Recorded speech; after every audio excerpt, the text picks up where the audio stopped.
আসসালামু আলাইকুম ওরহমতুল্লাহি ওবারাকাতুহু। সুপ্রিয় দর্শক মণ্ডলী, আজকে জানব নাস্তিকের সাথে বাহাত সংক্রান্ত বিষয় নিয়ে। একবার এক খোদাদ্রোহী নাস্তিকের সাথে একজন নির্ভরযোগ্য বিজ্ঞ আলেমের বাহাস হয়েছিল। নাস্তিকের সাথে তর্কযুদ্ধে না পেরে আলেম সাহেব পরাজয় স্বীকার করেন এবং পিছপা হয়ে ফিরে আসেন। এক ব্যক্তি তাকে জিজ্ঞেস করল, হুজুর, আপনি এদেশের অদ্বিতীয় আলেম, কোরআন, হাদিস, মান্তিক, ইলমে কালাম প্রভৃতি বিভিন্ন বিষয়ে এত দক্ষতা থাকা সত্ত্বেও একজন ধর্মদ্রোহীর সাথে যুক্তিতর্কে হেরে গেলেন, কারণ কি?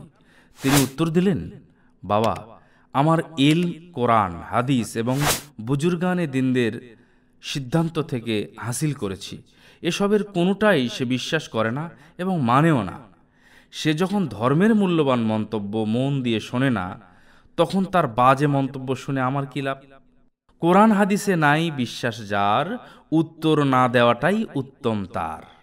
সুপ্রিয় দর্শক মণ্ডলী, আমরা এখান থেকে শিক্ষা গ্রহণ করলাম, নির্ভরযোগ্য কোনো বিজ্ঞ আলেমের উচিত নয় মূর্খ ও নাস্তিকের সাথে বাহাস করা। যারা কোরআন ও হাদিস বোঝে না তাদের সাথে বাহাস করা। অযথা কথা কাটাকাটি করে কোনো লাভ নেই, কারণ সে তো কোরআন হাদিস বোঝেই না, সে তো মনোযোগ দিয়ে শুনবে না, সে তো বিশ্বাসই করে না। সুতরাং আমল করবে কি করে এবং সে সেটা বিশ্বাস করবেই বা কি করে? আসুন আমরা এর আলোকে নিজেরা আমল করি, অযথা কথা কাটাকাটি ঝগড়া না করি, অযথা বাহাস থেকে দূরে থাকি। আল্লাহ রাব্বুল আলামিন আমাদেরকে সঠিক আমল করার তৌফিক দান করুন। যারা এখনও চ্যানেলটি সাবস্ক্রাইব করেননি, এখনই সাবস্ক্রাইব করুন, সাথে থাকুন।